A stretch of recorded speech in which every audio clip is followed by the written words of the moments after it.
Line losses یا line leakages ہیں، ان theft ہے، اس کو یہ کہیں گے. کس نے تو ٹھیک کرنا ہے؟ یہ ہم نہیں ٹھیک کرنا ہے، لیکن وہ بات یہ ہوتی ہے کہ کیونکہ اب یہ وہاں پہ صوبوں نے ایٹ دا سورس پکڑنا ہے جہاں پہ چوریاں ہو رہی ہیں. وہ صوبوں میں کس کی حکومت؟ جی پیسکو والا نے، میں نے جب ان سے کہا کہ جی، انہوں نے کہا کہ ہمیں 80% جو ہے تھیفٹ ہے اور 20% ریکوری ہوتی ہے، اس میں ٹیسکو پیسکو دونوں آتا تھا. تو انہوں نے کہا کہ میڈم وہاں کوئی نہیں کچھ کر سکتا، لوگ بندوقیں لے کے آ جاتے ہیں، وہاں کنڈا سسٹم اتنا اسٹرانگ ہے. اب وہاں پہ جہاں پہ اس قسم کے حالات ہوں تو ہمیں کچھ تھوڑا سا ادھر بھی سوچنا ہے کہ یا نہ ٹیکس دینا نہ یوٹیلیٹی بل دینا ہے، تو پھر گورنمنٹ کیا کرے گی؟ فکر کے ساتھ یہ بات کر رہے ہیں. میں آپ سے جو میں نے اوپننگ میں کہا، میں نے سمپل آپ نے کہا تھا پیپل فرینڈلی. اگر معیشت کی وہ حالت ہے جو 3 قسم کے خسارے کے اندر بندھی ہوئی ہے، جس کے اندر بیرونی انویسٹمنٹ نہیں آ رہی، جس کے اندر آپ ٹیکس کی بیس نہیں بڑھا پا رہے یا آپ کا دل نہیں ہے، ان سیکٹرز کو آپ ٹیکس نہیں کرتے جہاں سے پیسہ آ سکتا ہے، جہاں پہ کرپشن ریمپنٹ ہے، اس اکانومی میں سے لوگوں کے لیے آپ کیا کر پائیں گے؟ مجھے یہ سمجھ نہیں آتی کہ پیپل فرینڈلی کس طرح ہوگی. دیکھیں ہماری 60-65% آبادی آج بھی گاؤں میں رہتی ہے نا. آپ نے گاؤں کی بات کی تو گاؤں میں آپ کو گروتھ نظر آ رہی ہے، 3.7 کی گروتھ اس میں کہا گیا. اور اگر آپ رورل چلے جائیں تو میں نہیں اگری کرتی کہ گندم کی قیمت بڑھانے سے فرق نہیں پڑا. رورل اکانومی ڈیفینیٹلی 2 سال میں پڑا، اس سال نہیں، ابھی بھی پڑے گا. کیونکہ دیکھیں it is a solution, short term ہی صحیح بٹ ایک سولوشن لے کے آئے. کیونکہ سپورٹ پرائس اگر گندم کی نہیں بڑھتی تو کسان گندم نہیں اگا رہا تھا. مجھے یاد ہے جب یہ لوگ حکومت میں بیٹھے تھے، گندم پہلے ایکسپورٹ کی گئی پھر واپس امپورٹ کی گئی. ایسی بھی پالیسیز اس ملک میں رہی ہیں، لیکن سپورٹ پرائس ڈیفینیٹلی، ورنہ اس ملک میں گندم کی شارٹیج ہو جاتی. اچھا، اب آپ مجھے ساتھ آپ سے میں یہ بھی پوچھتا چلا جاؤں کہ اس وقت جو آپ نے اپنے وسائل کا جو تخمینہ لگایا ہے، اس کے اندر بہت بڑے مفروضوں پر آپ نے وسائل بنائے، اور وہ مفروضے پچھلے 3 سال سے کم از کم پورے نہیں ہو پا رہے. 5ویں سال میں نہیں پورے ہوں گے، وہ وسائل نہیں آئیں گے تو کس طرح پورا کریں گے آپ؟ یہ دیکھیں کوئلیشن سپورٹ فنڈ کا تو نہیں آنے لگا. نہیں، ابھی وہ تو جو بھی معاملات اب نہیں آگا آپ کو بالکل اسی طرح جس طرح پچھلے سال پورا کیا ہے. اس کو اگر نہیں ہوتا آپ نے پھر اس کے بعد پکڑے جائیں گے یہ ڈالر میں، اس کے بعد وہ چھاپ نہیں سکتے اتصالات کی وہاں سے آپ ڈالر چھاپنے کا چیلنج نہ کریں آپ ویسے وہ بھی.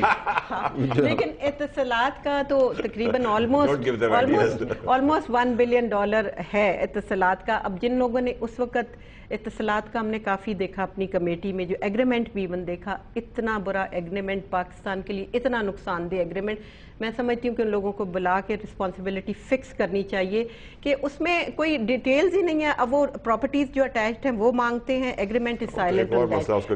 آپ کہہ رہے ہیں میں ٹیکنیکل، میں اس کو سمپل رکھنا چاہتا ہوں. آپ کے پاس پرائیویٹائزیشن جو ہے وہ بھی اس ملک کو، اس کا اثر آج بھی آپ نے ٹھیک کرنی تھی نا جی. آپ بہت سارے ایگریمنٹ آپ نے انٹرنیشنل ایگریمنٹ بلوچستان کے اندر آپ نے ریووک کیے ہیں نا جی، تو یہ بھی آپ پھر کر کے دیکھ لیتے ہیں. یہ تو وہ پوزیشن لے چکے ہیں نا. اچھا چلے اب اس کے اوپر واپس آئیں کہ آپ کے اس اکانومی کے اندر موجودہ حالات میں اگر آپ کو بجٹ سازی کرنی ہوتی تو آپ کیا ان سے بڑا کیا تیر مار لیتے؟ ایک ریکمنڈیشن نہیں دی انہوں نے، ایک ریکمنڈ جو کہ شیڈو گورنمنٹ کا کام ہوتا ہے. Not a single recommendation has come from this party. جی ہم ڈیبیٹ میں دیں گے.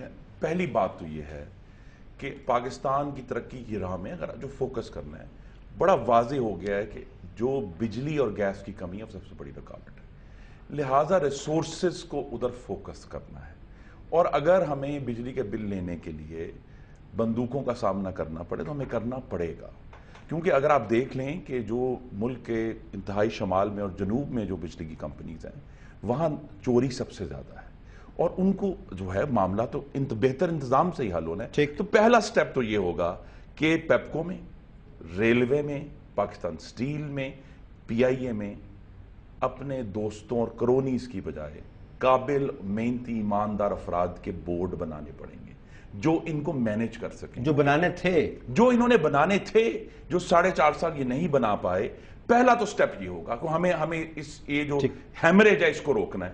دوسری بات یہ ہے کہ جو فوکس کرنا ہے اس وقت وہ یہی ہے کہ شارٹ ٹرم میں پاکستان میں یہ جو تھرمل الیکٹریسٹی ہم پیدا کرتے ہیں اس کو کول میں شفٹ کرنا. آپ مجھے بتائیں جی آپ ریسورسز کس طرح جنریٹ کریں گے ان حالات کے اندر جب لا اینڈ آرڈر واقعتاً خراب ہے، جب امریکہ کے ساتھ ایک ایسا مسئلہ بنا ہوا جس کا اس حکومت سے تعلق نہیں ہے، آپ کی پارلیمان نے ریکمنڈیشنز دی ہوئی ہیں، دنیا آپ کے اوپر دباؤ ڈال رہی ہے، انویسٹمنٹ آدھی شاید اس وجہ سے بھی رکی ہوئی ہے اور آدھی کا مسئلہ کرپشن کا ہے. آپ ان حالات میں ریسورسز کس طرح جنریٹ کرتے ہیں؟ ریسورسز نہیں آپ ملک میں چلاتے. یہی تو سب سے اہم پوائنٹ ہے کہ جب آپ کریڈیبل لوگوں کو لے کر آئیں گے جن کی